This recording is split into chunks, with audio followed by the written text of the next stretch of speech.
मेरे भाइयों, जिलहिज्जा के इस त्योहार पर हम अपनी अपनी ताकत के मुताबिक कुर्बानी करते हैं। कुर्बानी का जानवर हम खरीदते हैं और बड़े जज्बे के साथ हम ये कोशिश करते हैं कि हमारी कुर्बानी के जानवर में कोई ऐब न हो। हर साल जब बकरीद का त्योहार आता है, मेरे व्हाट्सएप पर रोजाना 2-4 बकरों की तस्वीरें आ जाती हैं। मौलवी साहब, इसका कान कटा है, कुर्बानी होगी कि नहीं?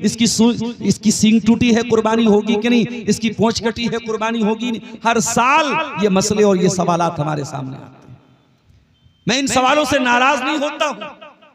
ये सवाल इस बात की दलील है कि उम्मत को चिंता है, उम्मत को फिक्र है कि हम कुर्बानी कर रहे हैं, हमारी कुर्बानी बेऐब हो, हमारी कुर्बानी में कोई दाग ना हो, हमारी कुर्बानी में कोई कमी ना हो। लेकिन कभी आपने गौर किया, ये कुर्बानी जो हम करते हैं, जिस पैगंबर की सुन्नत को जिंदा करते हैं, जिस नबी की सुन्नत को हम जिंदा करते हैं कुर्बानी करके, उनका नाम इब्राहीम अलैहिस्सलाम है। क्या कभी आपने गौर किया कि इब्राहीम कौन थे और ऐसी क्या खास बात थी उनके अंदर कि हजारों साल पहले उन्होंने कुर्बानी की और अल्लाह ताला ने कयामत तक आने वाले मुसलमानों के लिए उनकी कुर्बानी को जिंदा कर दिया। क्या आपने कभी गौर किया इब्राहीम के अंदर ऐसी क्या खास बात थी? दुनिया में लाखों मस्जिदें बनाई गई, लेकिन इब्राहीम ने जो मस्जिद बनाई थी, जो खाने काबा बनाया था, और जिस खाने काबा को बनाने के टाइम इब्राहीम अपने बेटे इस्माइल के साथ मिस्त्री का काम कर रहे थे। बाप मिस्त्री का काम कर रहा था, बेटा लेबर का काम कर रहा था। और अल्लाह ताला ने कुरान में बाप बेटे का नक्शा खींचा है, व इज़ यरफ़उ इब्राहीमुल क़वाइद मिनल बैति व इस्माईल रब्बना तक़ब्बल मिन्ना इन्नका अंतस समीउल अलीम। याद करो जब इब्राहीम खाने काबा को बना रहे थे और उनका बेटा इस्माइल भी अपने बाप का साथ दे रहा था। दोनों बाप बेटे रुए जमीन पर अल्लाह की इबादत का पहला घर बना रहे थे, खाने काबा बना रहे थे, लेकिन उनके दिल में कोई घमंड नहीं था, उनके सीने में कोई फख्र नहीं था, उनकी जबान पर कोई बड़ाई नहीं थी। दोनों खाने काबा बना रहे थे और क्या कह रहे थे? रब्बना तक़ब्बल मिन्ना इन्नका अंतस समीउल अलीम। ऐ अल्लाह, हमारे इस अमल को तू कबूल फरमा ले, तू दिलों का हाल जानने वाला, तू सबकी दुआओं को सुनने वाला है। ऐ अल्लाह, हमारी इस नेकी को तू कबूल फरमा ले। इब्राहीम ने खाने काबा बनाया था और आज दुनिया के लाखों मुसलमान करोड़ों खर्च करके वहां पहुंचते हैं और उस खाने काबा का तवाफ करते हैं।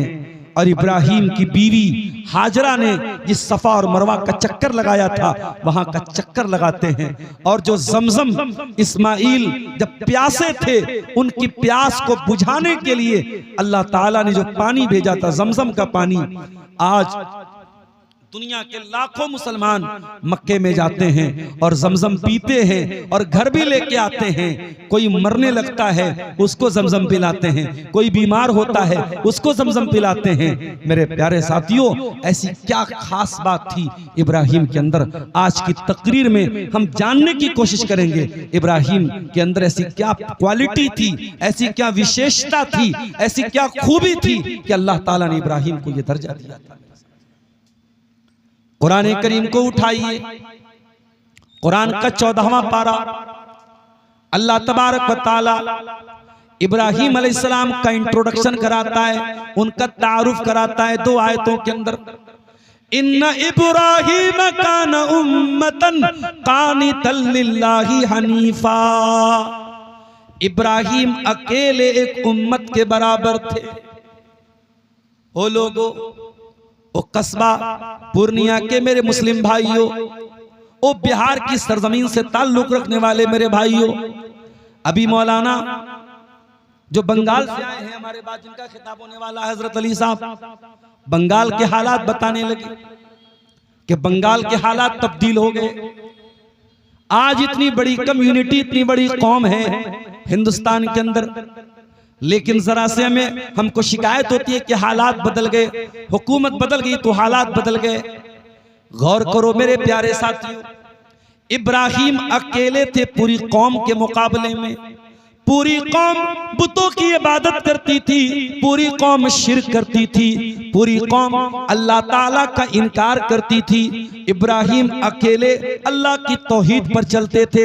बाप भी उनके खिलाफ, खानदान भी उनके खिलाफ, गांव वाले भी उनके खिलाफ, बस्ती वाले भी उनके खिलाफ। अल्लाह ने फरमाया इन्ना इब्राहिम कान उम्मतन, ओ लोगो इब्राहिम अकेले एक उम्मत के बराबर थे, एक कम्युनिटी के बराबर थे, एक समाज के बराबर थे। पता ये चला आपकी तादाद अल्लाह ताला क्या मैटर नहीं करती, आपकी संख्या और आपका बहुत ज्यादा हो जाना अल्लाह क्या ये मैटर नहीं करता। आपका ईमान कितना पक्का है, आपकी तौहीद कितनी पक्की है, आपको अल्लाह ताला से कितनी मोहब्बत है, अल्लाह ताला क्या ये मैटर करता है। अल्लाह फरमाता है इन्ना इब्राहिम कान उम्मतन, इब्राहिम अकेले एक उम्मत के बराबर थे। कानितल लिल्लाह, और इब्राहिम अल्लाह ताला के फरमाबरदार थे। अब्दुल गफ्फार साहब, अल्लाह के फरमाबरदार तो हम भी हैं। कैसे हैं? 20-20 हजार का, 40-40 हजार का जानवर लाते हैं, बकरीद का त्योहार आता है ज़बा कर देते हैं, 5-5 लाख रुपए खर्च करके हज करते हैं। रमजान का महीना आता है, रोजा रखते हैं, रातों में तरावी पढ़ते हैं। हम भी तो अल्लाह के फरमाबरदार हैं। अल्लाह ने फरमाया नहीं नहीं मेरे बंदो, तुम्हारी फरमाबरदारी अलग है और इब्राहिम की फरमाबरदारी अलग है। इन्ना इब्राहिम कान उम्मतन कानितल लिल्लाह, इब्राहिम अल्लाह के ऐसे फरमाबरदार थे कि बाप दुश्मन बन गया तब भी अल्लाह के फरमाबरदार, कौम के लोगों ने गांव से निकाल दिया तब भी अल्लाह के फरमाबरदार, आग में डाल दिया तब भी अल्लाह के फरमाबरदार, बुढ़ापे में अल्लाह ने औलाद की नेमत से आजमाया तब भी अल्लाह के फरमाबरदार, औलाद मिली तब भी अल्लाह के फरमाबरदार, औलाद को मक्का में छोड़ने का हुक्म दिया गया तब भी अल्लाह के फरमाबरदार, बेटा जवान हुआ अल्लाह ने ज़बा करने का हुक्म दे दिया तब भी अल्लाह का फरमाबरदार। इन्ना इब्राहिम काना उम्मतन कानितल लिल्लाह, इब्राहिम हर हाल में अल्लाह का फरमाबरदार था। इब्राहिम परेशानी में भी अल्लाह का फरमाबरदार, आसानी में भी अल्लाह का फरमाबरदार, तकलीफ में भी अल्लाह का फरमाबरदार और राहत में भी अल्लाह का फरमाबरदार। इब्राहिम हर हाल में अल्लाह का फरमाबरदार। हमारा मामला वैसा नहीं है मेरे साथ। हमारा कारोबार जब अच्छा चलता है, जब रोजी रोटी अच्छी चलती है, जब सब हरा हरा सूझता है, तब हमको मस्जिद याद नहीं आती, तब हमको अल्लाह याद नहीं आता। जब हम तकलीफ में पड़ते हैं, जब बच्चा बीमार होता है, जब बीवी बीमार होती है, जब बिजनेस में लॉस हो जाता है, जब कोई नुकसान हो जाता है, तब हमें अल्लाह याद आ जाता है। मेरे प्यारे साथियों, हमसे ज्यादा वफादार तो घोड़ा होता है, जानवर होता है। घोड़ा जिसका मालिक उसको थोड़ा सा चारा खिलाता है और वो घोड़ा अपने मालिक के लिए जान देने को तैयार हो जाता है। इसीलिए अल्लाह ताला कुरान में घोड़े की कसम खाता है, वल आदियाति ज़बहा फल मूरियाति क़दहा फल मुग़ीराति सुबहा फ़अथरन बिही नक़ा फ़वसतन बिही जमा। ऐ मेरे बंदो, कसम है उन घोड़ों की जो दौड़ते दौड़ते हाँफने लगते हैं, जिनकी टापों से चिंगारियां निकलने लगती हैं, जो दुश्मन की फौज पे जाके हमला करते हैं और बीचों बीच दाखिल हो जाते हैं। इन्नल इंसाना लिरब्बिही लकनूद, ऐ इंसान तू तो घोड़े से भी ज्यादा गया गुजरा है। घोड़ा तो अपने मालिक के लिए जान दे देता है, तेरा रब तो तुझको सब देता है। तेरा अल्लाह तुझे ऑक्सीजन न दे तू सांस नहीं ले सकता। तेरे अल्लाह ने तेरे लिए जमीन बनाई, आसमान बनाया, हवा को चलाया, तेरे लिए कायनात की हर चीज को मुसख्खर किया। तू कितना बड़ा नाशुक्र है, तू कितना बड़ा धोखेबाज है, तू कितना बड़ा हरामखोर है। उस अल्लाह की जमीन में रह के उसका अनाज खा के उसी की नाफरमानी करता है। तुझसे बेहतर तो वो घोड़ा है जो अपने मालिक का वफादार। इब्राहीम अल्लाह के वफादार थे मेरे प्यारे साथी। इन्ना इब्राहीम कान उम्मतन कानितन लिल्लाह, इब्राहीम अकेले एक उम्मत के बराबर थे और अल्लाह के फरमा बरदार थे। हनीफा, और इब्राहीम हनीफ थे। हनीफ का मतलब समझ लीजिए, हनीफ किसको कहते हैं? हनीफ का मतलब ये होता है जब हम अल्लाह की तौहीद पर आ गए तो जल जाएं, कट जाएं, मर जाएं, दुनिया एक तरफ हो जाए मगर अल्लाह की तौहीद से न हटें, अल्लाह को छोड़ के न जाएं, अल्लाह की तौहीद को न छोड़ के जाएं। इब्राहीम हनीफ थे मेरे प्यारे साथियों। इब्राहीम वन साइडेड थे। इब्राहीम ने कभी अल्लाह का दर नहीं छोड़ा। ओ मुसलमानों, तुम्हारे ऊपर जरा सी मुसीबत आती है, तुम तो कब्रों पे जाके सजदा करने लगते हो, तुम तो मज़ारों पे जाने लगते हो, तुम तो पीरों के पास जाने लगते हो, तुम तो लाल काले पीले धागे पहनने लगते हो। मुसलमानों, तुम्हारी तौहीद तो पल भर में बर्बाद हो जाती है। इब्राहीम ने कभी अपनी तौहीद को बर्बाद न होने दिया। इब्राहीम हनीफ थे, वन साइडेड थे, अल्लाह वाले थे, हमेशा अल्लाह की तौहीद के साथ कायम रहे, कभी अल्लाह की तौहीद को छोड़ के नहीं गए। आपको एक बात बताऊं, इब्राहीम वो नबी हैं जिनको दुनिया में अगर 3 लाख लोग हैं तो 2 लाख लोग उनसे प्यार करते हैं, अगर 3 करोड़ लोग हैं तो 2 करोड़ लोग उनसे प्यार करते हैं। दुनिया की 2/3 आबादी इब्राहीम से प्यार करती है, इब्राहीम को सम्मान देती है, इब्राहीम को इज्जत देती है। मुसलमान तो मानता ही मानता है, यहूदी भी उनको मानते हैं, यहूदी उनको फोर फादर मानते हैं अपना, यहूदी कहते हैं हम उन्हीं की औलाद हैं। ईसाई भी उनको अपना बाप मानते हैं, ईसाई भी मानते हैं कि ईसा अलैहिस्सलाम उन्हीं की औलाद में से हैं। ईसाई भी इज्जत करता है, यहूदी भी इज्जत करता है, मुसलमान भी इज्जत करता है, मगर फर्क यह है मेरे प्यारे साथियों, इब्राहीम तौहीद वाले थे और तौहीद पर अगर कोई कायम है तो मुसलमान कायम है। यहूदियों ने भी शिर्क किया, ईसाइयों ने भी शिर्क किया, इसीलिए अल्लाह कुरान में कहता है मा काना इब्राहीम यहूदियों वला नसरानिया। ओ लोगों, इब्राहीम ना तो यहूदी थे ना तो ईसाई थे, वलाकिन काना हनीफम मुस्लिमा, पक्के मुसलमान थे, पक्के तौहीद वाले थे। आज आप भारत में देख लीजिए कितने मुसलमान हैं जाके कब्रों पे अपनी बहू बेटियों के साथ सजदे कर रहे हैं। अभी 2 दिन पहले मेरा प्रोग्राम उत्तर प्रदेश के सिद्धार्थ नगर में था और मैं ट्रेन से जा रहा था, रास्ते में एक स्टेशन आया अकबरपुर, जहां से एक दरगाह बहुत करीब है, कछौचा शरीफ जिसको बोलते हैं, उस दरगाह के लिए औरतों की मर्दों की लाइन लगी है और मजार का और कब्र का जो पानी है, जिस पानी से कब्र को धुला जाता है, वो पानी औरतें और लड़कियां ड्रम में भर भर के अपने घरों को ले जा रही हैं। मेरे प्यारे साथियों, हमें दूसरों से क्या शिकवा करें, हम गैर मुस्लिमों से क्या शिकवा करें। आज अपने आप को मुसलमान कहने वाला भी कहीं कब्रों पर सजदा कर रहा है, कहीं पीरों के आगे झुक रहा है, कहीं तावीज पहन रहा है, कहीं धागे पहन रहा है, कहीं अल्लाह को छोड़ के किसी और के ऊपर भरोसा कर रहा है। इब्राहीम ने हमें सबक दिया है कि पक्के तौहीद वाले बनो, वलम यकु मिनल मुशरिकीन। इब्राहीम मुशरिक नहीं थे मेरे प्यारे साथी। इब्राहीम कैसे थे? फरमाया शाकिरल लिअनउमिही, इब्राहीम अल्लाह ताला की नेमतों पर अल्लाह का शुक्रिया अदा करने वाले थे। ऐ अल्लाह, इब्राहीम तो हमेशा आजमाए गए, इब्राहीम ने तो सब्र किया और तू कह रहा है कि इब्राहीम शुक्र करने वाले थे। पता ये चला सब्र करना आसान काम है, शुक्र करना मुश्किल काम है। आपसे मैंने पूछा भाई साहब क्या हाल है?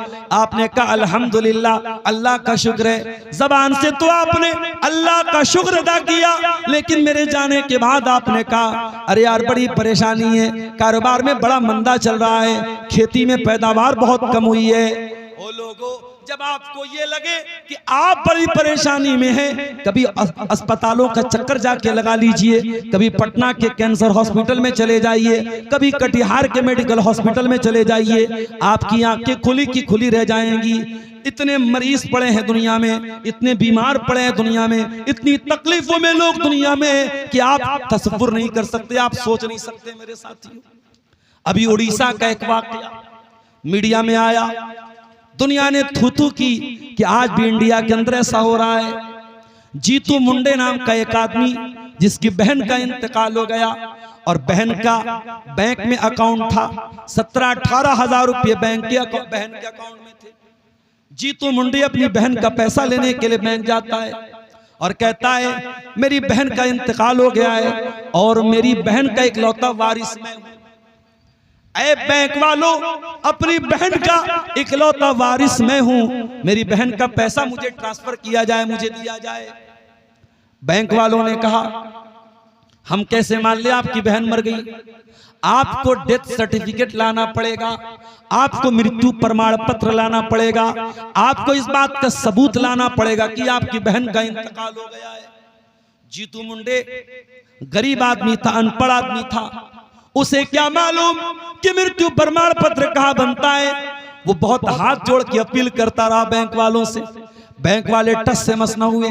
17-18 हजार रुपये का अमाउंट था, छोटा अमाउंट था मेरे साथियों, उस गरीब के लिए बहुत बड़ी रकम थी। वो बेचारा थक हार के जाता है और जहां पर उसने अपनी बहन को दफनाया था, अपनी बहन की कब्र खोदता है। वो आदिवासी था, शायद आदिवासियों के भी कुछ कबीले अपने मुर्दों को कब्र में दफनाते हैं। उसने अपनी बहन की कब्र खोदी और बहन की 2 महीना पुरानी लाश जो कंकाल बन चुकी थी, अपनी बहन के कंकाल को पीठ पे लाता है और बैंक में लाके बैंक वालों के सामने लाके रख देता है और कहता है ओ बैंक वालों, तुम मुझसे सबूत मांग रहे थे, लो मैं सबूत लेके आ गया। मेरी बहन मर चुकी है, ये मेरी बहन का कंकाल है, ये मेरी बहन की मरी हुई बहन की लाश है, अब तो मेरी बहन का पैसा मुझे दे दो। इंसान यहां पहुंच चुका है मेरे प्यारे। आपको ये लगता है कि आप बहुत परेशान हैं, मेरे प्यारे साथियों, आपसे भी ज्यादा परेशान दुनिया में लोग मौजूद हैं। कोई लड़की है, कोई औरत है, उसे लगता है कि मैं सांवली क्यों हूं, मैं खूबसूरत क्यों नहीं हूं, मैं बहुत गोरी चट्टी क्यों नहीं हूं। अरे मेरी बहन, तुझे अपने रंग की चिंता पड़ी है।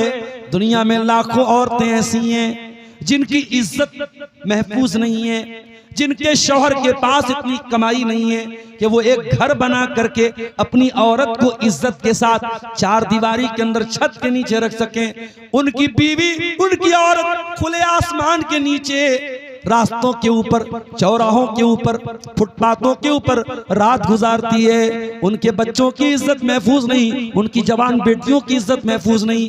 ऐ मेरी बहन, तुझे अपने रंग की पड़ी है। ओ मेरे नौजवान साथियों, तुम्हें शिकायत है नौकरी नहीं मिल रही है, तुम्हें शिकायत है बिजनेस नहीं चल रहा है, दुनिया भर के मसले, जबान से कभी अल्लाह का शुक्र अदा नहीं करते हो। मेरे नौजवानों, कभी पागल खाने में जाके देखो, कभी मेंटल हॉस्पिटल में जाके देखो, आपसे ज्यादा स्मार्ट, आपसे ज्यादा हैंडसम, आपसे ज्यादा खूबसूरत नौजवान पागल खाने में आपको मिल जाएगा। चेहरा बहुत खूबसूरत है, बॉडी भी हट्टी कट्टी है, सब कुछ ठीक है, बस दिमाग का कोई वायर, दिमाग का कोई कनेक्शन ठीक नहीं है। अच्छा खासा खूबसूरत हैंडसम इंसान पागल खाने में पागलों की तरह चक्कर लगा रहा है। क्या उस पागल को देखकर आपके दिल में ये एहसास पैदा नहीं होता, ऐ अल्लाह, मैं दुबला पतला ही सही, मैं बहुत स्मार्ट न सही, मैं बहुत हैंडसम न सही, कम से कम इस पागल से तो अच्छा हूं। ऐ अल्लाह, मेरा दिमाग तो सही तरीके से काम कर रहा है।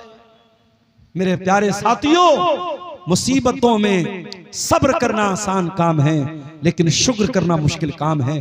अल्लाह ने फरमाया, मेरा इब्राहिम शुक्रगुजार था, मैंने इब्राहिम को बेटा दिया, तब भी उसने अल्लाह का शुक्र अदा किया, और मैंने इब्राहिम से जब बेटा मांग लिया तब भी उसने अल्लाह का शुक्र अदा किया। शाकिर ही इब्राहिम अल्लाह ताला की नेमतों पर अल्लाह ताला का शुक्रिया अदा करने वाले बंदे थे। इजतबा, और अल्लाह ताला ने इब्राहिम को चुन लिया था, वहदाहु इला सिरातिम मुस्तकीम, और अल्लाह ने इब्राहिम को बिल्कुल सीधा रास्ता दिखाया था। इब्राहिम के बाप का नाम आजर था। इब्राहिम जवान हुए, देखा मेरा बाप मिट्टी का, पत्थर का बुत बनाता है और उसकी इबादत करता है। इब्राहिम ने अपने बाप को तौहीद का सबक सुनाया, अपने बाप को तौहीद की तबलीग की और बड़े सम्मान के साथ, बड़ी इज्जत के साथ, बड़े एहतराम से अपने बाप को समझाया। वज़कुर फिल किताब इब्राहीम इन्नहु काना सिद्दीक़न नबिय्या। याद करो इब्राहीम को, इब्राहीम अल्लाह के सच्चे नबी थे। इज़ क़ाला लि अबीही या अबति लिमा ताबुदु मा ला यस्मउ वला युबसिरु वला युगनी अन्का शैआ। इब्राहीम अपने बाप से कहते हैं, अय अब्बा जान, आप क्यों ऐसी चीजों की इबादत करते हैं जो न फायदा पहुंचा सकती हैं, जो नुकसान पहुंचा सकती हैं, जो न देख सकती हैं, न सुन सकती हैं। बड़े प्यार से, बड़ी इज्जत से अपने बाप से बात कर। बाप कौन है? बाप मुशरिक है, बाप काफिर है। आज आप 4 पैसे कमा लें, 4 मकान बना लें, दुनिया में इज्जत हो जाए, शोहरत हो जाए, तो अपने बाप को बुरा भला कहने लगते हो, अपने बाप को डांटने लगते हो। कान खोल के सुन लो, तुम दुनिया के लिए कुछ भी हो जाओ, बड़े बड़े चीफ जस्टिस बन जाओ, IAS ऑफिसर बन जाओ, IPS ऑफिसर बन जाओ, चीफ मिनिस्टर बन जाओ, प्राइम मिनिस्टर बन जाओ, दुनिया के किसी भी कोने में चले जाओ, जब अपने बाप के पास बैठा करो तो ये समझ करके बैठा करो, मेरा बाप, मैं इसका बेटा हूं, ये मेरा बाप है। जब माँ के कदमों में बैठा करो, ये सोच के बैठा करो, ये मेरी जन्नत है, इसके कदमों के नीचे मेरी जन्नत है। बाप से ऊंचा बनने की कोशिश न करना, माँ से ऊंचा बनने की कोशिश न करना। बाप बाप होता है मेरे प्यारे साथियों। इब्राहीम अपने बाप को तबलीग कर रहे हैं, तौहीद की दावत दे रहे हैं। बाप काफिर है, बाप मुशरिक है, मगर इब्राहीम के लहजे में कोई खटास नहीं है, कोई बदतमीजी नहीं है, कोई तल्ख लहजा नहीं है। बड़े प्रेम से, बड़े प्यार से, बड़े सम्मान से बाप से कहते हैं, अब्बा जान, आप क्यों ऐसी चीजों की इबादत करते हैं? या अबत इन्नी कद जाअनी मिनल इल्म मा लम यातिका। ऐ अब्बा जान, आपके पास वो इल्म नहीं आया जो मेरे पास आया। फत्तबेनी अहदिका सिरातन सविया। अब्बा जान, आप मेरी पैरवी कीजिए, मैं आपको सीधे रास्ते पे लेके चलूंगा। या अबती ला ताबुदिश शैतान। ऐ अब्बा जान, शैतान की पूजा न करना, शैतान की इबादत न करना। इन्नहु काना लिर्रहमान असिया। अब्बा जान, शैतान अल्लाह ताला का बहुत बड़ा नाफरमान है। अय अब्बा जान, मैं चाहता हूं कि कहीं आप शैतान के साथी बनके कहीं जहन्नम की आग में न चले जाएं, इसलिए अब्बा जान आप मेरी बात मान लीजिए। पता ये चला कि तौहीद का मतलब बदतमीजी नहीं होता है। आज आप कटिहार और पूर्णिया और सीमांचल के जिस बेल्ट से आपका ताल्लुक है, आपसे करीब में आपको ऐसे लोग भी मिलेंगे। इसी अररिया में आप चले जाएं, बहुत बड़ी तादाद आपको ऐसी मिलेगी जो अहले हदीस नहीं है, जो तौहीद से दूर हैं, जो कब्रों पे सजदा करने वाले हैं, शिर्क करने वाले हैं। बारसोई चले जाएं, अररिया चले जाएं, किशनगंज चले जाएं, एक बड़ी तादाद आपको ऐसी मिलेगी। मेरे प्यारे साथियों, आपको अल्लाह ने तौहीद की नेमत से नवाजा है। आप शिर्क नहीं करते, आप कब्रों पर सजदा नहीं करते, इसका मतलब ये नहीं कि आपका अखलाक खराब हो जाए। आपको अगर कभी मौका मिले अपने किसी मुसलमान भाई को तौहीद को समझाने का, दावत देने का, तो आपका अंदाज उतना ही प्यारा होना चाहिए, उतना ही मीठा होना चाहिए जो अंदाज हजरत इब्राहीम अलैहिस्सलाम का था। उन्होंने तौहीद की दावत दी, मगर पूरे सम्मान के साथ और पूरी इज्जत के साथ अपने बाप की इज्जत का भी ख्याल रखा, अपने बाप के सम्मान का भी ख्याल रखा और अपने बाप को तौहीद की दावत दी। लेकिन इब्राहीम का बाप बड़ा जिद्दी था, बड़ा हठधर्म था। क़ाल अराग़िबुन अंत अन आलिहती या इब्राहीम लइल्लम तंतही लअरजुमन्नका वहजुरनी मलिया। कहा, इब्राहीम, बाप दादा का मजहब छोड़ना चाहते हो? जिसको हमारे बाप दादा जिनकी इबादत करते थे, पूजा करते थे, उनको तुम छोड़ना चाहते हो? ऐ इब्राहीम, अगर तुम बाज नहीं आए, लअरजुमन्नका, पत्थरों से मार मार के तुम्हें खत्म कर दूंगा। वहजुरनी मलिया, चले जाओ, मुझे छोड़ के निकल जाओ यहां से। अल्लाहु अकबर। इब्राहीम अब्बा जान कह के बात कर रहे हैं और इब्राहीम का बाप बेटा भी नहीं कह रहा है, बेटा भी नहीं कह रहा है, नाम लेके कह रहा है, जान से मारने की धमकी दे रहा है। इतना सख्त अंदाज बाप ने अपनाया। इब्राहिम का लहजा अभी भी सख्त नहीं हुआ। इब्राहिम ने उसी प्यार भरे लहजे में जवाब दिया, क़ाल सलामुन अलैक सअस्तग़फिरु लक रब्बी इन्नहु कान बी हफ़िया। ऐ अब्बा जान कोई बात नहीं, ऐ अब्बा जान अगर आपको मेरी बात समझ में नहीं आती कोई बात नहीं, मैं अल्लाह ताला से दुआ करूंगा आपकी माफी के लिए, आपकी मग़फ़िरत के लिए, आपकी बख्शिश के लिए मैं अल्लाह ताला से दुआ करूंगा। इब्राहिम ने वादा तो कर लिया, लेकिन जब बाद में अल्लाह ने बता दिया कि ऐ इब्राहिम तुम्हारा बाप मुशरिक है और मुशरिक के लिए मग़फ़िरत की दुआ नहीं कर सकते, तो इब्राहिम ने फौरन ऐलान किया तबर्रा मिन्हु। इब्राहिम ने ऐलान किया कि मेरे बाप से मेरा कोई ताल्लुक नहीं है। अगर मेरा बाप अल्लाह के दीन को कबूल नहीं करता है, अगर तौहीद को कबूल नहीं करता है, तो मैं अपने बाप की मग़फ़िरत की दुआ जो मैंने मांगी थी मैं उससे रुजू करता हूँ और आज के बाद मैं इस तरीके की कोई दुआ नहीं करूंगा। पता ये चला अल्लाह ताला के यहाँ रिश्ता नाता बाद में देखा जाएगा, पहले ईमान देखा जाएगा, पहले अकीदा देखा जाएगा।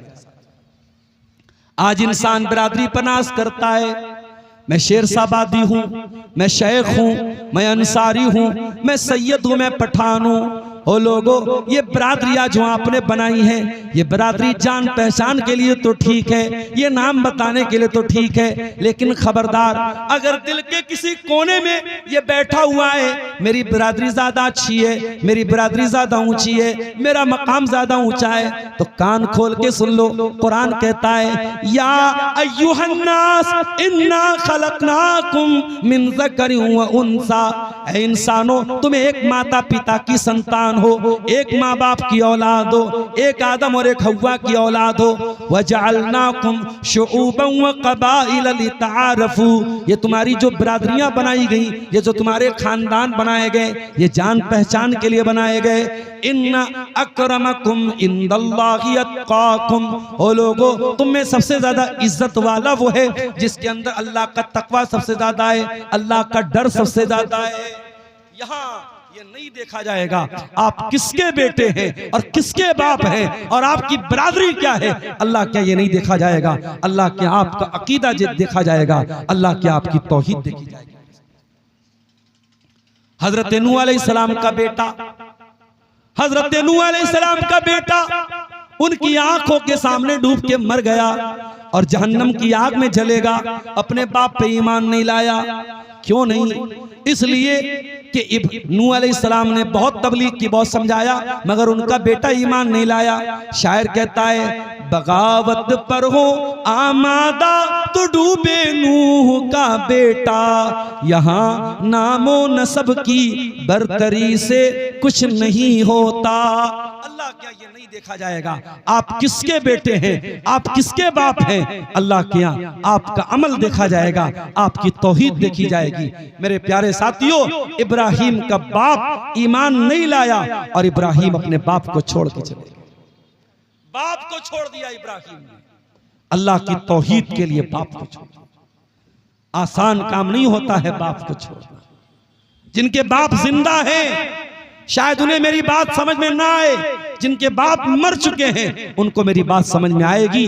बाप जब तक जिंदा रहता है एक दीवार बन के खड़ा रहता है। बहुत सारे मसले मसाइल और जिंदगी की बहुत सारी समस्याएं जब तक बाप जिंदा रहता है हमें एहसास तक नहीं होने देता, हमें भनक तक लगने नहीं देता। जब बाप मर जाता है तब हमें एहसास होता है कि बाप कितनी बड़ी दीवार बन के खड़ा था और बाप की वजह से हम कितनी सारी मुसीबतों से दूर थे। मेरे प्यारे साथियों, इब्राहिम ने अल्लाह के लिए अपने बाप को छोड़ दिया। और उसूल याद रखना, कानून याद रखना, जब आप अल्लाह के लिए कोई चीज छोड़ेंगे अल्लाह जरूर उसका बेहतरीन बदला आपको देगा। ये अल्लाह के रसूल की हदीस भी है, मन तरका लिल्लाहि शैअन अव्वदहुल्लाहु खैरम मिन्हा, जो अल्लाह ताला के लिए कोई चीज छोड़ देगा अल्लाह उससे बेहतरीन चीज उसको अता फरमाएगा। इब्राहिम ने अल्लाह की तौहीद के लिए अपने बाप को छोड़ा था, अल्लाह ने उसका बदला क्या दिया? अल्लाह ने बदला ये दिया, कयामत तक आने वाले जितने नबी आए, जितने रसूल आए, सब इब्राहिम की नस्ल में से आए। इसहाक भी नबी, इस्माइल भी नबी, याकूब भी नबी, यूसुफ भी नबी, मूसा भी नबी, ईसा भी नबी, सुलेमान भी नबी, दाऊद भी नबी, ये सब हजरत इब्राहिम की नस्ल में से थे। यहाँ तक कि अल्लाह ने अपना आखिरी नबी जनाब मोहम्मद रसूलुल्लाह सल्लल्लाहु अलैहि वसल्लम को जब भेजा तो अल्लाह के आखिरी नबी भी इब्राहिम की नस्ल में से थे, इस्माइल अलैहिस्सलाम की औलाद में से थे। अल्लाह ने इब्राहिम को बदला ये दिया है, उन्होंने अल्लाह की तौहीद के लिए बाप को छोड़ा, अल्लाह ने नबियों का बाप बना दिया। मेरे प्यारे साथियों, आप अल्लाह के लिए कोई चीज छोड़ देंगे, अल्लाह आपकी कुर्बानी को बर्बाद नहीं करेगा। अल्लाह ने इब्राहिम को नबियों का बाप बना दिया। और आगे बढ़िए। एक दिन बादशाह ने बुलवाया, कहा इब्राहिम तुम किसको अपना रब मानते हो? काला रब्बी अल्लज़ी युह्यी व युमीत, काला अना उह्यी व उमीत। नमरूद ने कहा तुम किसको अपना रब मानते हो? इब्राहिम ने कहा मैं उस अल्लाह को अपना रब मानता हूं जो जिंदगी देता है, मौत देता है। नमरूद ने कहा इसमें कौन सी बड़ी बात है, मैं भी जिंदगी देता हूं, मैं भी मौत देता हूं। उसने जेल से, उसने कैद खाने से दो कैदियों को बुलवाया, एक को फांसी की सजा दे दी और एक को आजाद कर दिया। कहा देखो मैं मौत भी देता हूं, मैं जिंदगी भी देता हूं। इब्राहिम समझ गए बादशाह एक नंबर का जाहिल है, और जाहिल से जब मुनाजरा करना हो तो फिर वहां दलील से ज्यादा अकल और मंतिक काम करती है। इब्राहिम अलैहिस्सलाम ने फौरन दूसरी दलील दे दी। काला फ़इन्नल्लाह याती बिश्शम्सि मिनल मशरिक़ फ़अति बिहा मिनल मग़रिब। कहा है नमरूद, अगर तू ये कहता है कि तू हमारा रब है तो मेरा अल्लाह वो है जो सूरज को पूरब से निकालता है और पश्चिम में डुबो देता है। ऐ नमरूद तू एक काम कर, एक दिन के लिए तू उलट दे, तू सूरज को पश्चिम से निकाल करके पूरब में डुबो दे।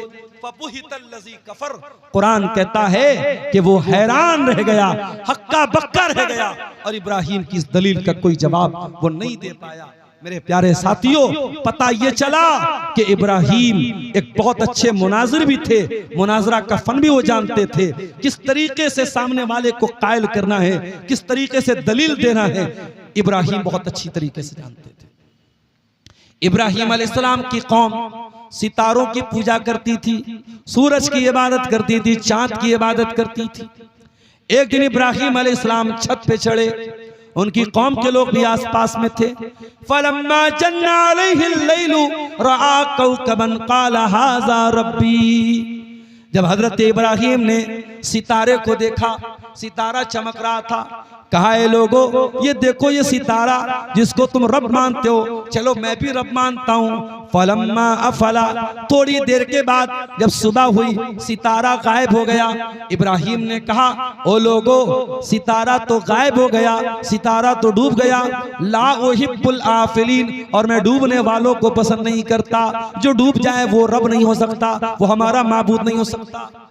फलम्मा रअल कमरा बाज़िगन क़ाला हाज़ा रब्बी। अगले दिन इब्राहिम अलैहिस्सलाम ने जब चाँद निकला, चाँद को देख के कहा ओ मेरी कौम के लोगों, चलो चाँद को तुम अपना रब मानते हो, चलो मैं भी मान लेता हूँ। फलम्मा अफला क़ाला लइल्लम यहदिनी रब्बी लअकूनन्न मिनल कौम मिनद्दाल्लीन। कहा है मेरी कौम के लोगों देखो चाँद भी डूब गया, चाँद भी डूब गया, अगर मैं तुम्हारे साथ चाँद की इबादत करने वाला हो जाता तो मैं भी गुमराह हो जाता। अगले दिन सुबह को सूरज निकला।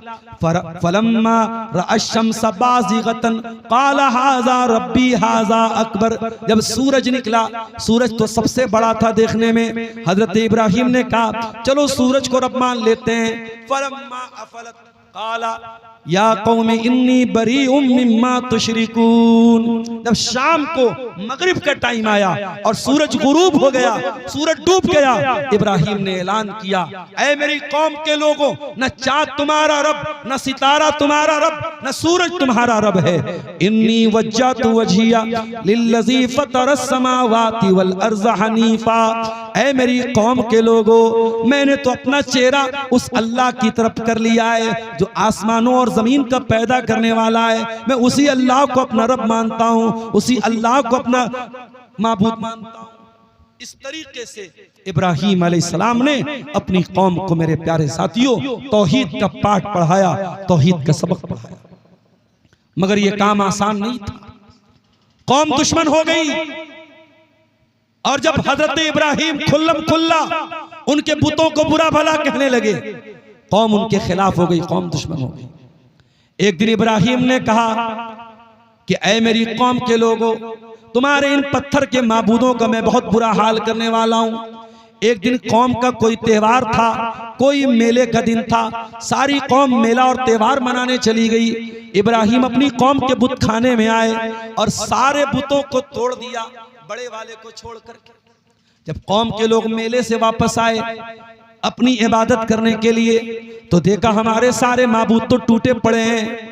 कालू मनफाला आजा बियालिहतिना, किसने हमारे माबूदों के साथ ये काम किया है? इन्नहु लमिनज़्ज़ालिमीन, वो बहुत बड़ा जालिम है। कालू समेना फतन यज़कुरुहुम युकालु लहू इब्राहीम, तो कौम के कुछ लोगों ने कहा एक नौजवान है जिसका नाम इब्राहीम है, वही इन बुतों के बारे में बुरा भला कहता है। पता ये चला कि इब्राहीम ने जब बुतों को तोड़ा था और इतना बड़ा रिस्क लिया था, वो नौजवान थे। ओ मेरे नौजवान साथियों, वो जलसे के नाम पे औरतों के पिंडाल के आसपास घूमने वाले नौजवानों, वो सड़कों पे, रास्तों पे लड़कियों के बगल से और लड़कियों के साइड से चल करके आवाजें कसने वालों और दूसरों की बहन बेटियों को देख के अपनी आंखें सेकने वाले मेरे नौजवान भाइयों, वो मोबाइल का गलत इस्तेमाल करने वाले मेरे नौजवान भाइयों, वो दिन रात बैठ करके रील्स देखने वाले मेरे नौजवानों। इब्राहीम भी तो तुम्हारे जैसे नौजवान थे, 18 साल के, 20 साल के, 22 साल के नौजवान थे। जिस उम्र में तुम बैठ करके मोबाइल पर रील देखते हो, जिस उम्र में बैठ के तुम शराब पीते हो, जिस उम्र में बैठ के तुम जुआ खेलते हो, इब्राहीम अपनी कौम से लोहा ले रहे हैं, अपनी कौम से टक्कर ले रहे हैं, अपनी कौम को चैलेंज दे रहे हैं और इतना बड़ा रिस्क ले रहे हैं। सारे बुतों को तोड़ दिया और कौम के लोगों ने कहा है कोई नौजवान जो इन बुतों की बुराई करता है, बुलाओ उसको। इब्राहीम को लाया गया। ऐ इब्राहीम, क्या तूने इनको तोड़ा है? इब्राहीम ने झूठ नहीं बोला। इब्राहीम ने ये नहीं कहा मैंने नहीं तोड़ा है। काला बल फ़अलहु कबीरुहुम हाज़ा फस्अलूहुम इन कानू यंतिकून। कहा रे देख नहीं रहे हो, सब टूट गए, बड़ा वाला बचा है, बड़े वाले से पूछ लो, ये बता देंगे, ये बोल देंगे किसने तोड़ा है। कौम के लोगों ने थोड़ी देर दिमाग लगाया। लक़द अलिमता मा हाउलाई यंतिकून, ऐ इब्राहीम तुम जानते हो ये बोल नहीं सकते। बस इब्राहीम को यही तो उनकी जबान से निकलवाना था।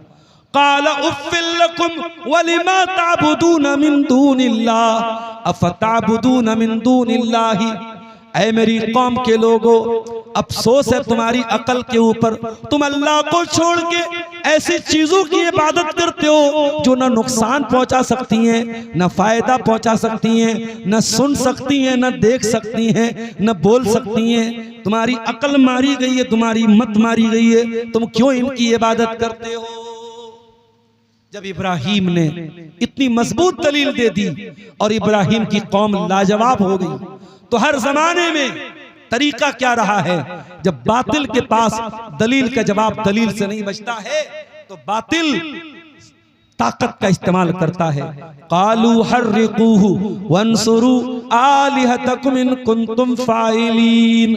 कौम के लोगों ने कहा इब्राहीम को जला डालो, इसको आग में डाल दो, अपने माबूदों की मदद करो। अभी जावेद अख्तर साहब का एक वीडियो मेरे सामने आया। जावेद अख्तर साहब बड़े पढ़े लिखे हैं, बड़े काबिल आदमी हैं, बॉलीवुड के लिए गाने लिखते हैं, बड़े यानी इंटेलेक्चुअल पर्सन माने जाते हैं।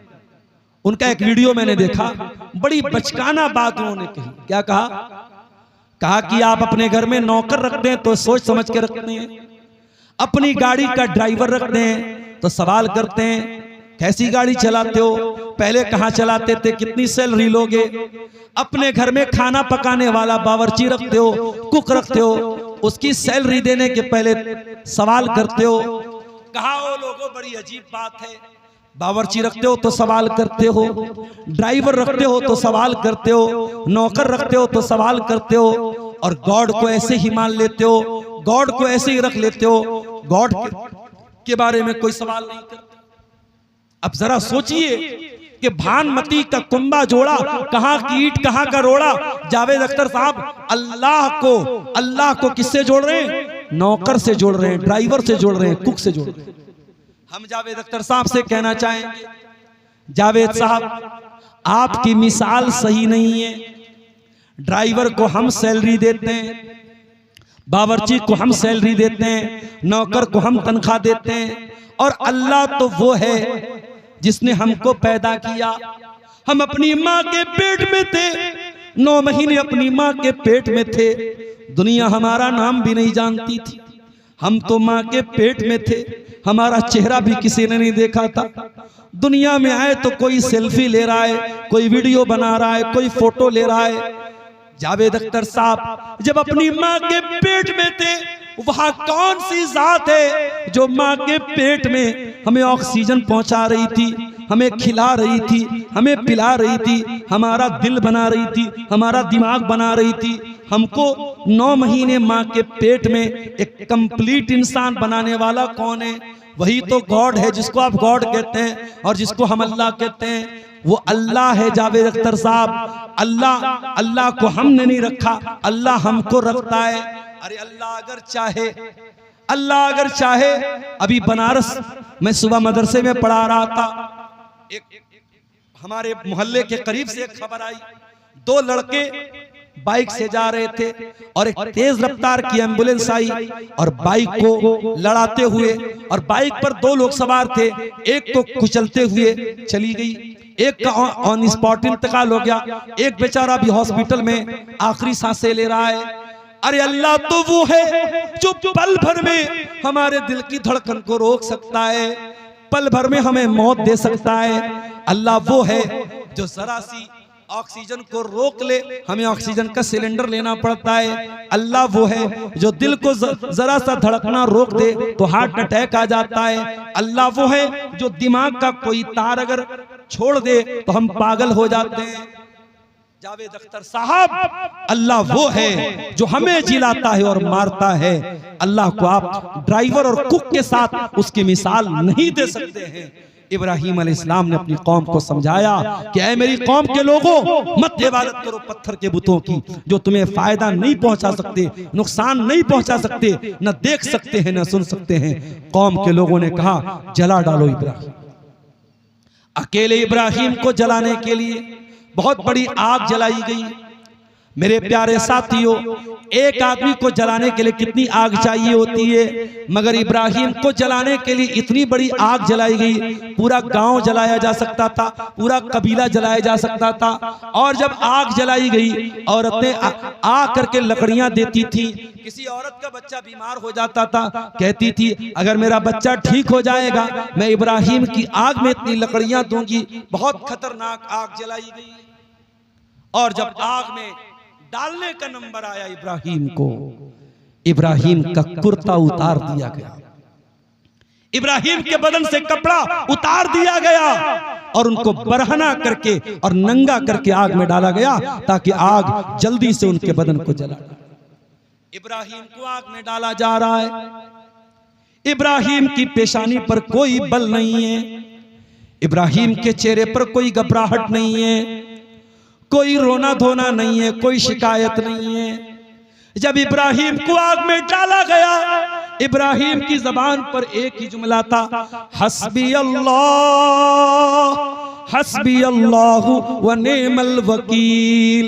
मेरा अल्लाह मेरे लिए कल भी काफी था, आज भी काफी है। मेरा अल्लाह कल भी मेरी बिगड़ी बनाता था, आज भी मेरी बिगड़ी बनाएगा। मेरा अल्लाह कल भी मेरा मददगार था, आज भी मेरा मददगार है। ये कहकर के इब्राहिम को आग में डाल दिया गया। अल्लाह अगर चाहता बारिश नाजिल कर देता, आग बुझ जाती। अल्लाह चाहता हवा को हुक्म देता, हवा चलती और आग बुझ जाती। मगर आज अल्लाह ने हवा को नहीं भेजा, आज अल्लाह ने पानी को नहीं भेजा, आज अल्लाह ने किसी फरिश्ते को नहीं भेजा, आज अल्लाह ने डायरेक्ट आग को हुक्म दिया। कुलना या नारुकूनी बरदौ व सलामन अला इब्राहीम, ऐ आग तू ठंडी हो जा और सलामती वाली हो जा मेरे खलील के लिए। ऐ आग मेरे इब्राहिम के बदन का एक रोंगटा भी जलना नहीं चाहिए, मेरे इब्राहिम के बदन पे कहीं जलने का निशान भी नहीं आना चाहिए। ऐ आग तू ठंडी और सलामती वाली हो जा मेरे इब्राहिम के लिए। अल्लामा इकबाल कहते हैं, आज भी हो जो बराहीम सा ईमान पैदा, आज भी हो जो बराहीम सा ईमान पैदा, आग कर सकती है अंदाज़े गुलिस्तां पैदा। वो बिहार के मुसलमानों, वो बंगाल के मुसलमानों, आज भी बहुत सारे नमरूद घूम रहे हैं और आज भी बहुत सारी आग जलाई जा रही है। तुम इब्राहिम के जैसी तौहीद वाले तो बन जाओ, तुम इब्राहिम के जैसे तवक्कुल वाले तो बन जाओ, तुम इब्राहिम के जैसे ईमान वाले तो बन जाओ। आज भी इंशाअल्लाह ये आग जलाने वाले नाकाम हो जाएंगे और ये आग तुम्हारा कुछ नहीं बिगाड़ पाएगी। अच्छा, एक बात और बताऊं, कयामत के दिन जब मैदान महशर कायम होगा, सारे लोग नंगे होंगे, मादरजाद नंगे, सर से पैर तक नंगे होंगे, एक अंडरवियर भी आपके और हमारे बदन पे नहीं होगा, मर्द भी नंगे औरत भी नंगी, सब नंगे होंगे। वह अव्वलु मन युक्सा इब्राहीम अलैहिस्सलाम, और बुखारी की रिवायत है, सबसे पहले अगर किसी को कपड़ा पहनाया जाएगा इब्राहिम को पहनाया जाएगा। ऐ अल्लाह, ऐसा क्या कर दिया था इब्राहिम ने कि इब्राहिम को सबसे पहले कपड़ा पहनाया जाएगा। सही बुखारी की शरह फतहुल बारी में अल्लामा इब्ने हजर रहमतुल्लाह अलैह लिखते हैं कि ओ लोगों, इब्राहिम वो इंसान है कि जब उनको आग में डाला गया था, उनके बदन का कपड़ा उतार के डाला गया था। इब्राहिम सबसे पहले अल्लाह की तौहीद के लिए नंगे किए गए, अल्लाह की तौहीद के लिए उनके बदन से कपड़ा उतारा गया। इसीलिए अल्लाह ताला उसका बदला ये देगा कि कयामत के दिन सबसे पहले उन्हीं को कपड़ा पहनाया जाएगा, सबसे पहले इब्राहिम को कपड़ा पहनाया जाएगा। इब्राहिम वो है मेरे प्यारे साथी। आज सीमांचल के बहुत सारे मुसलमान आसाम में काम करने जाते हैं, दिल्ली में काम करने जाते हैं, मुंबई में काम करने जाते हैं। ये जो हम प्रदेश जाते हैं, आसान काम नहीं होता है। औरतें फोन पर शौहर से बात करती हैं, रोने लगती हैं। बच्चे अपने बाप से बात करते हैं, रोने लगते हैं। बड़ी मजबूरी में इंसान अपना गांव छोड़ के जाता है, अपना वतन छोड़ के जाता है, अपनी बस्ती छोड़ के जाता है। इब्राहिम भी छोड़ के जा रहे अपना गांव। इब्राहिम इराक के गांव में रहते थे, बाबिल में रहते थे, बाबिल छोड़ के जा रहे हैं। इब्राहिम रोजी रोटी के लिए नहीं जा रहे, इब्राहिम मजबूरी में जा रहे हैं। वक़ाल इन्नी मुहाजिरुन इला रब्बी सयहदीन। इब्राहिम अल्लाह ताला की तौहीद के लिए अपना गांव छोड़ के जा रहे हैं, अपना वतन छोड़ के जा रहे, हिजरत कर रहे हैं। और इब्राहिम जब जा रहे थे अकेले नहीं थे, उनके साथ उनकी लाइफ पार्टनर भी थी, उनकी बीवी भी थी जिनका नाम सारा था। हजरत सारा अपने शौहर के साथ जा रही थी। रास्ते में एक जालिम बादशाह की सरहद के पास से इनका गुजर।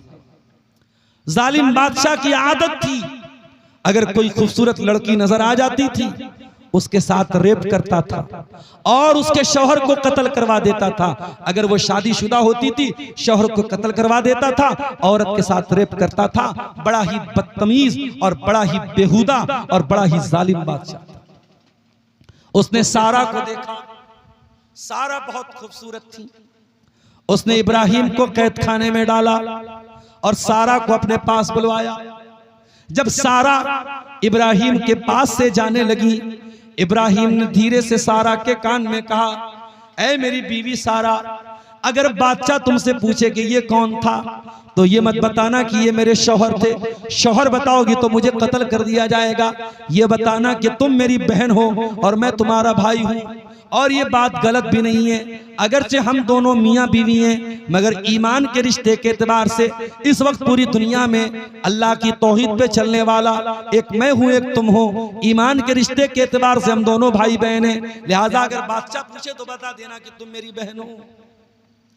बादशाह ने अपने कमरे में, अपने बेडरूम में सारा को बुलवाया। जब सारा के पास बादशाह आया, सारा की जबान से पहला लफ्ज क्या निकला? खबरदार मेरे करीब मत आना। ऐ बादशाह, अल्लाह से डर और मेरे करीब मत आना। ओ मेरी प्यारी माँ बहनों, एक औरत के कैरेक्टर से बढ़ के, उसके किरदार से बढ़ के कुछ नहीं होता। औरत का कंगन खो जाए वापस मिल जाएगा, औरत का जेवर खो जाए वापस मिल जाएगा, औरत की हया चली जाए दोबारा कभी नहीं मिलती।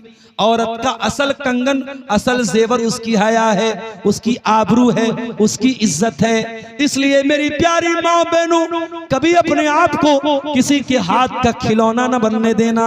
कोई लाख प्यार मोहब्बत का इकरार करे, कोई लाख तुमको मैसेज करे, कोई लाख तुमको कॉल करे, जब तक कोई निकाह के रिश्ते में, निकाह के बंधन में हलाल तरीके से, जायज तरीके से आपके बाप की इजाजत लेकर आपसे निकाह न करे, कभी प्यार और मोहब्बत की बातों पे भरोसा मत करना। ये प्यार और मोहब्बत के नाम पे बेवकूफ बनाया जा रहा है। ये इज्जत को लूटने की और औरत को बेआबरू करने की चाल चली जा रही है। मेरी प्यारी माँ और बहनों, सारा ने हमें सबक दिया है, एक औरत के लिए उसकी आबरू से बढ़ के कुछ नहीं होता है। बादशाह आगे बढ़ा। इब्राहिम अलैहिस्सलाम कैद खाने में है और नमाज पढ़ रहे हैं और अपनी बीवी की आबरू की हिफाजत की दुआ कर रहे हैं। जब बादशाह सारा के करीब पहुंचा, बादशाह का हाथ पत्थर का हो गया, बादशाह स्टैचू बन गया, बादशाह का हाथ हिल ही नहीं रहा है। बादशाह ने कहा, अय औरत, तू दुआ कर दे, मैं ठीक हो जाऊं, मैं दोबारा तुझे हाथ नहीं लगाऊंगा। सारा ने अल्लाह से दुआ किया, अल्लाह इसको ठीक कर दे। बादशाह ठीक हो गया, दोबारा फिर गलत नीयत से हाथ बढ़ाया, फिर पत्थर का हो गया।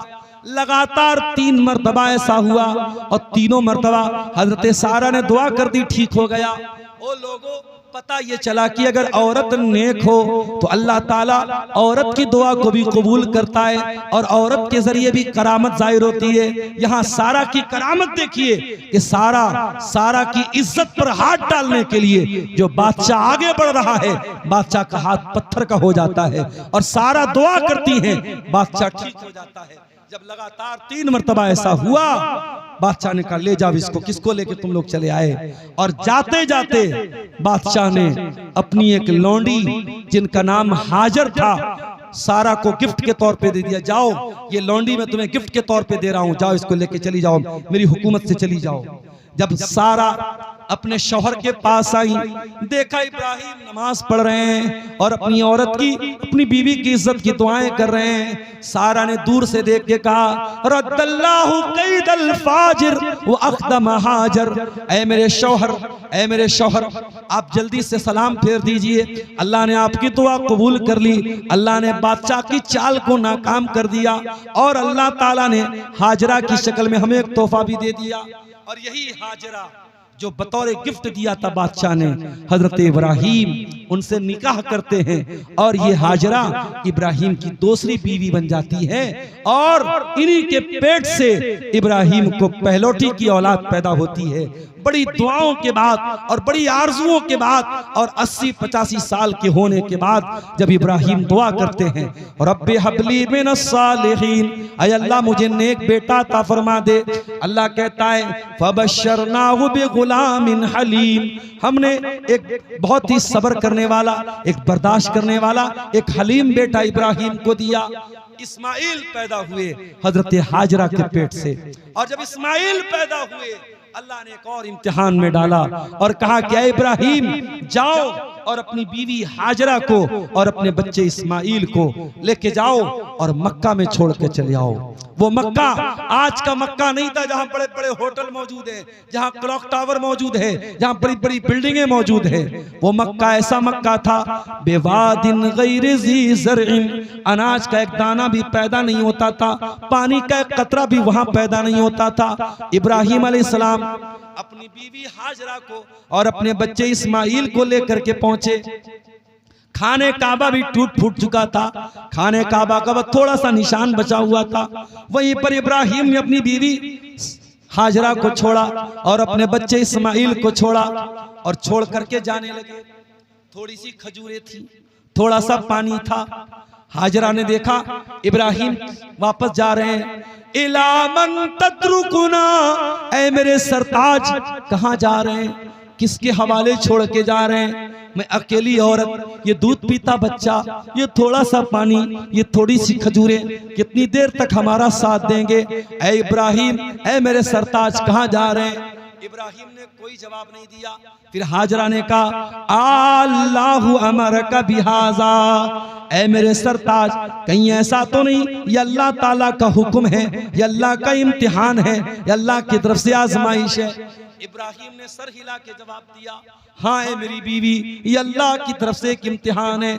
जैसे ही हजरत हाजरा को पता चला ये अल्लाह का हुक्म है, हजरत हाजरा ने बड़े इत्मीनान से जवाब दिया इज़न ला युज़य्युनल्लाहु अबदा, ऐ मेरे सरताज अगर ये अल्लाह का हुक्म है आप चले जाइए, अल्लाह हमें बर्बाद नहीं करेगा, अल्लाह हमें ज़ाय नहीं करेगा। पता ये चला औरत बहुत कमजोर होती है, औरत बहुत नाजुक होती है, लेकिन अगर हाजरा के जैसा ईमान पैदा हो जाए, हाजरा के जैसी तौहीद पैदा हो जाए, हाजरा के जैसी अल्लाह की मोहब्बत पैदा हो जाए, तो मेरे भाइयों हाजरा जैसी औरतें जिनके दिल में अल्लाह ताला चट्टान के जैसा मजबूत उनका दिल बना देता है। हाजरा ने कहा ठीक है आप चले जाइए, अल्लाह हमें बर्बाद नहीं करेगा। इब्राहिम वापस जाने लगे। कुछ दूर बढ़े, जब बीवी नजरों से ओझल हो गई, बच्चा नजरों से ओझल हो गया, इब्राहिम ने हाथ उठाया और बड़ी प्यारी दुआ की, रब्बना इन्नी अस्कंतु मिन ज़ुर्रियती बिवादिन गैरि ज़ी ज़रइन इंद बैतिकल मुहर्रम रब्बना लियुक़ीमुस्सलाह। ऐ अल्लाह अपनी बीवी बच्चे को तेरे पाक घर के पास छोड़ के जा रहा हूं। ऐ अल्लाह तू तौफीक देना कि वो यहां नमाज कायम करें। ओ लोगों, इब्राहिम अपने दूध पीते बच्चे के लिए दूध नहीं मांग रहे, अपनी बीवी के लिए पानी नहीं मांग रहे, पहले नमाज की दुआ कर रहे हैं। आज आपका बेटा आपके घर में चैन से रहता है, आपकी बेटी चैन से रहती है, फजर की अजान होती है, अस्सलातु खैरुम मिनन नौम की आवाज आती है, आपका बेटा रात को 2 बजे तक मोबाइल चला के सोया है, आपकी जवान लड़की 2 बजे रात तक चैटिंग करके सोई है, न बेटा उठता है न बेटी उठती है। ओ लोगों, आप तो डंडा लेके मस्जिद में पहुंच जाते हो, ओ मेरी माओ आप तो तहज्जुद पढ़ती हैं, अपने बेटों और बेटियों को भी नमाज का पाबंद बनाओ, उनकी नमाज की भी चिंता करो। इब्राहिम अपने बच्चों की चिंता कर रहे हैं, ऐ अल्लाह मेरे बच्चों को नमाज का पाबंद बना दे। रब्बना लियुक़ीमुस्सलाह फजअल अफ़ईदतम मिनन नासि तहवी इलैहिम। ऐ अल्लाह तो दुनिया वालों के दिल में इस जगह की मोहब्बत डाल दे। आप पूर्णिया के एक छोटे से गांव में रहते हैं, आप बिहार के एक जिला पूर्णिया और पूर्णिया के एक छोटे से गांव में रहते हैं, आपके पास ज्यादा पैसा भी नहीं है, ज्यादा धन दौलत भी नहीं है, मगर जब आपने सुना कि कोई हज करने गया, कोई उम्रा करने गया, आपके दिल में तमन्ना पैदा हुई, ऐ अल्लाह सबको तूने खाने काबा देखने की ऐ अल्लाह तौफीक दी, ऐ अल्लाह मुझको भी खाने काबा देखने की तौफीक दे दे, ऐ अल्लाह एक बार मुझको भी हरम में बुला ले, ऐ अल्लाह एक बार मुझको भी हाजी बना दे। मेरे प्यारे साथियों, इंसान गरीब है, कमजोर है, मगर वहां जाने के लिए तड़पता है। वहां की मोहब्बत हर ईमान वाले मर्द के दिल में भी है, औरत के दिल में भी है। ये इब्राहिम की दुआ की बरकत थी। इब्राहिम ने दुआ की थी फजल अफईदतम मिनन्नासि तहवी इलैहिम, ऐ अल्लाह तू लोगों के दिल में इनकी मोहब्बत डाल दे। वरज़ुक़हुम मिनस समरात, और ऐ अल्लाह मेरी आने वाली नस्लों को तू फलों की रोजी अता फरमा। आज भी मक्का में खजूर के अलावा कोई फल पैदा नहीं होता, लेकिन दुनिया का हर फल आपको मक्का में मिल जाएगा। ये इब्राहिम की दुआ की बरकत है मेरे साथियों। इब्राहिम ने दुआ किया था, ऐ अल्लाह मेरी आने वाली नस्लों को तू फलों की रोज़ी अता फरमा। इब्राहिम चले गए वहां से। थोड़ी देर के बाद पानी खत्म हो गया, खजूर खत्म हो गई। हाजरा बेचैन हो गई अपने बच्चे के लिए। सफा की पहाड़ी पे चढ़ी, सर पे हाथ रखा, दूर तक नजर दौड़ाया, कोई इंसान नजर आ जाए, मेरे दूध पीते बच्चे के लिए पानी का इंतजाम हो जाए, मेरे लिए खाने का इंतजाम हो जाए। कोई नजर नहीं आया। सफा से नीचे उतरी, दौड़ दौड़ के मरवा पहुंची, मरवा पे चढ़ी, दूर तक नजरें डाली, कोई नजर ना आया। 7 चक्कर लगाया हाजरा ने, सफा से मरवा, मरवा से सफा, सफा से मरवा। जब 7 चक्कर लगा लिए, अल्लाह ने जिब्रील को भेजा। जिब्रील आए और अपने पर को जमीन पे मारा और जमजम का पानी निकलने लगा।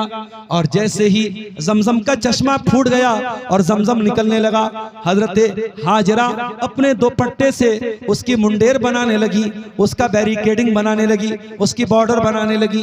अल्लाह के नबी फरमाते हैं, अगर हाजरा ने उसकी मुंडेर न बनाई होती तो जमजम का बहुत बड़ा नहर होती, जमजम की बहुत बड़ी नदी होती। मेरे प्यारे साथियों, अगर आपसे कोई पूछे इस्लाम में औरत का मकाम क्या है तो बता दीजिएगा, हजारों साल पहले एक औरत ने सफा से मरवा और मरवा से सफा 7 चक्कर लगाए थे। अल्लाह ने उस औरत के इस अमल को कयामत तक के लिए जिंदा कर दिया। और आज भी कोई हज करेगा, कोई उम्रा करेगा, जब तक सफा मरवा का चक्कर नहीं लगाएगा, ना उसका हज मुकम्मल होगा, ना उसका उम्रा मुकम्मल। उसके बाद जब जमजम का इंतजाम हो गया, पानी का इंतजाम हो गया, फिर वहां पे धीरे धीरे आबादी होने लगी। और वहीं पर इस्माइल अपनी माँ की गोद में जवान हुए। बाप से दूर रहते थे, बाप फलस्तीन में रहते थे और इस्माइल मक्का में रहते थे। और इस्माइल अपने बाप के प्यार के बगैर और बाप की तरबियत के बगैर अपनी माँ की तरबियत में अकेले पले और बड़े और जवान हुए। जब इस्माइल जवान हुए, 13-14 साल के हो गए, अब हजरत इब्राहिम की जिंदगी का सबसे बड़ा इम्तिहान का टाइम आ गया मेरे साथियों, जिसका नक्शा अल्लाह ताला ने कुरान में सूरह साफ़ात में खींचा है। अल्लाह ने फरमाया, फलम्मा बलग माहुस्साया क़ाला या बुनैया इन्नी अरा फिल मनामी अन्नी अज़बहुका फंजुर माज़ा तरा।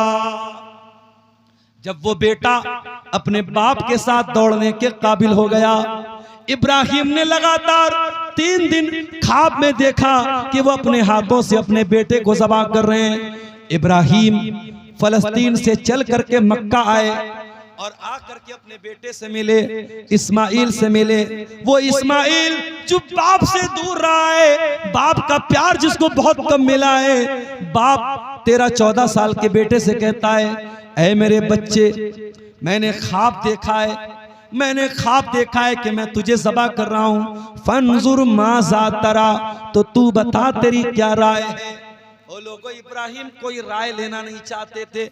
इब्राहिम तो ये जानना चाहते थे कि मेरा बेटा तो मुझसे दूर रहा है, हाजरा ने अकेले पाला है। और जब बच्चे बाप के बगैर पलते हैं तो बच्चे आमतौर से बिगड़ जाते हैं। मैं ये देखूं मेरा बच्चा कैसा है, मेरे बच्चे की तरबियत कैसे हुई है, मेरे बच्चे की परवरिश कैसे हुई है, कहाँ है मेरे बच्चे, मैंने ख्वाब में देखा है, मैं तुझे ज़बह कर रहा हूं, तू बता तेरी क्या राय है। अल्लाह अकबर।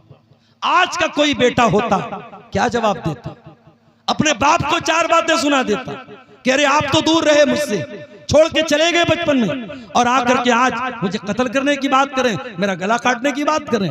आज का बेटा 4 बातें अपने बाप को सुना देता, मगर वो इस्माइल थे मेरे साथ।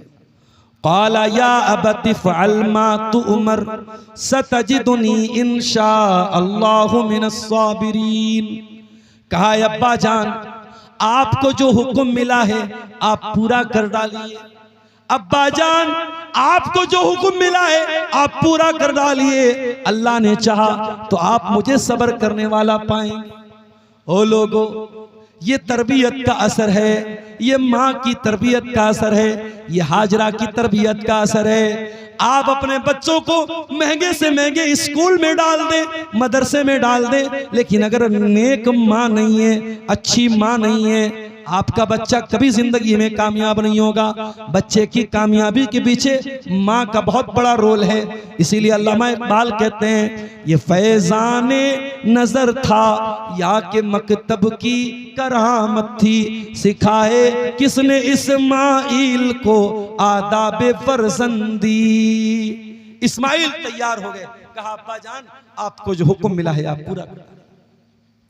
कुरान कहता है फलम्मा अस्लमा, दोनों बाप बेटे अल्लाह के हुक्म के आगे झुक गए।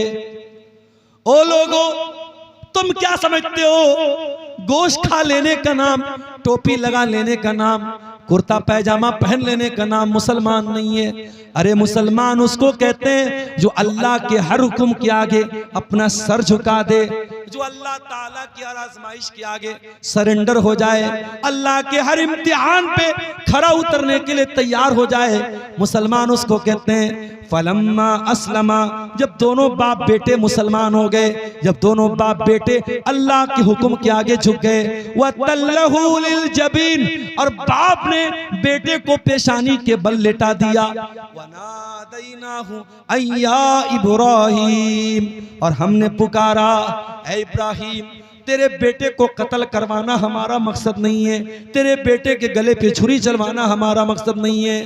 कद सद्दक़त रुया इन्ना कज़ालिका नज़्ज़िल मुहसिनीन, ऐ इब्राहिम हम तो तेरे दिल में अल्लाह की मोहब्बत कितनी है, अल्लाह का डर कितना है, तू अपने बेटे से ज्यादा प्यार करता है या अल्लाह से ज्यादा प्यार करता है, हम तो ये देखना चाहते थे मेरे साथ।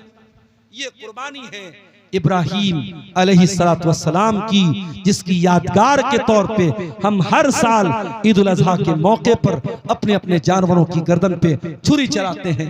मेरे प्यारे साथियों, जानवरों की कुर्बानी कर देना ये सिर्फ एक अलामत है, ये इशारा है, और जब अपने जानवरों की गर्दन पे हम छुरी चलाते हैं तो हम एक दुआ भी पढ़ते हैं, और उस दुआ में हम कहते हैं इन्ना सलाती व नुसुकी व महयाया व ममाती लिल्लाहि रब्बिल आलमीन, बेशक मेरी नमाज ऐ अल्लाह तेरे लिए, मेरी कुर्बानी ऐ अल्लाह तेरे लिए, मेरा जीना ऐ अल्लाह तेरे लिए, मेरा मरना ऐ अल्लाह तेरे लिए, मेरी जिंदगी का मकसद तेरे दीन की सरफराजी, मैं इसीलिए मुसलमान, मैं इसीलिए नमाजी। कुर्बानी जानवर की जो हम करते हैं मेरे साथियों, हम इब्राहीम को याद करते हैं, और इब्राहीम को याद करके हम इस बात का इकरार करते हैं कि ऐ अल्लाह तेरा हुक्म मिला है तो 25,000 का, 30,000 का, 40,000 का जानवर लाए हैं और उसकी कुर्बानी कर रहे हैं। ऐ अल्लाह कल मौका आया जान भी कुर्बान कर देंगे, माल भी कुर्बान कर देंगे, अपना सब कुछ तेरी राह में कुर्बान कर देंगे, हम किसी कुर्बानी से पीछे नहीं रहेंगे। मेरे प्यारे साथियों, और आगे बढ़िए, इब्राहीम की जिंदगी में हमें एक सबक और भी मिलता है। जब इस्माइल जवान हो गए, उन्होंने शादी की। इब्राहीम मक्का में रहते, इब्राहीम फलस्तीन में रहते थे और इस्माइल मक्का में रहते थे। शादी हो गई, बीवी इनकी जो थी थोड़ी गड़बड़ थी, थोड़ी नाशुक्री करने वाली थी। इब्राहीम अपने बच्चे से मिलने के लिए आए, इत्तेफाक से जब घर आए इस्माइल से मुलाकात नहीं हुई, बहू से मुलाकात हुई। बहू से हाल चाल पूछा, बहू को ये नहीं बताया मैं तुम्हारा ससुर हूं। बहू से हाल चाल पूछा कैसे गुजर रही है, बहू ने जवाब दिया बड़ी परेशानी के हालात हैं, बड़ी दिक्कतों का सामना है, बड़ी मुश्किल से गुजर औकात हो रही है। हजरत इब्राहीम समझ गए कि ये जो बीवी है ये बहुत बड़ी नाशुक्री औरत है और ये मेरे बेटे की बीवी बनने के काबिल नहीं है। कहा बेटी शाम को जब तुम्हारा शौहर आए तो मेरा सलाम सुना देना और कहना गैर अतबतबाबिक, अपने दरवाजे की चौखट बदल दे। शाम को इस्माइल आए, और आने के बाद उनको महसूस हुआ कि लग रहा है कोई आया था। बीवी से पूछा कोई आया था क्या? कहा कि हाँ, एक बूढ़े इंसान आए थे और उन्होंने आपको सलाम कहा है और कहा है कि दरवाजे की चौखट बदल दीजिएगा। कहा अच्छा, दरवाजे की चौखट बदल दीजिए, ऐसा उन्होंने क्यों कहा? तुमने क्या कहा था? बीवी ने पूरी बात बता दी। इस्माइल ने कहा, ऐ मेरी बीवी, वो मेरे बाप थे, इब्राहिम थे, और उन्होंने मुझे हुक्म दिया है मैं तुम्हें तलाक दे दूं, मैं तुम्हें तलाक दे रहा हूं। अब आज के बाद मैं तुमको अपने निकाह में नहीं रख सकता। अब्दुल गफ्फार साहब क्या बयान कर रहे हैं आप? क्या शौहर अपने बाप के कहने पे बीवी को तलाक दे देगा? अगर बीवी ने खाना बनाया और नमक ज्यादा हो गया, मसाला ज्यादा हो गया, या सास ससुर की खिदमत में कोई कमी रह गई और ससुर ने कहा, सास ने कहा तू तलाक दे दे, तो क्या शौहर तलाक दे देगा? अभी रुक जाइए, मैंने वाकया अभी पूरा नहीं सुनाया। इस्माइल ने तलाक दे दिया, दूसरी औरत से निकाह किया। कुछ दिनों के बाद इब्राहिम फिर आए। इस बार इत्तेफाक से फिर इस्माइल से मुलाकात नहीं हुई, बहू से मुलाकात हुई। इब्राहिम ने पूछा, बेटी क्या हाल चाल है, कैसी गुजर बसर हो रही है? ये वाली जो बहू थी, ये नेक औरत थी, दीनदार औरत थी। इसने कहा बहुत अच्छा, अल्लाह का करम है, अल्लाह ताला ने बहुत खुशहाल रखा है। कहा जब शाम को तेरा शौहर आए मेरा सलाम सुना देना और कहना कि अपने दरवाजे की चौखट को बरकरार रखना। शाम को इस्माइल आए, बीवी ने बताया कोई आया था, आपको सलाम सुना रहा था, और उसके बाद कहा था दरवाजे की चौखट को बाकी रखना। कहा है मेरी बीवी, वो मेरा बाप था, वो इब्राहिम थे, और वो तुमसे बहुत खुश हुए और उन्होंने कहा है मैं तुमको अपने निकाह में बाकी रखूं। अब मसला सुन लीजिए, ससुर के कहने पर क्या शौहर बीवी को तलाक दे देगा? क्या सास के कहने पर बेटा अपनी बीवी को तलाक दे देगा? नहीं, नहीं देगा।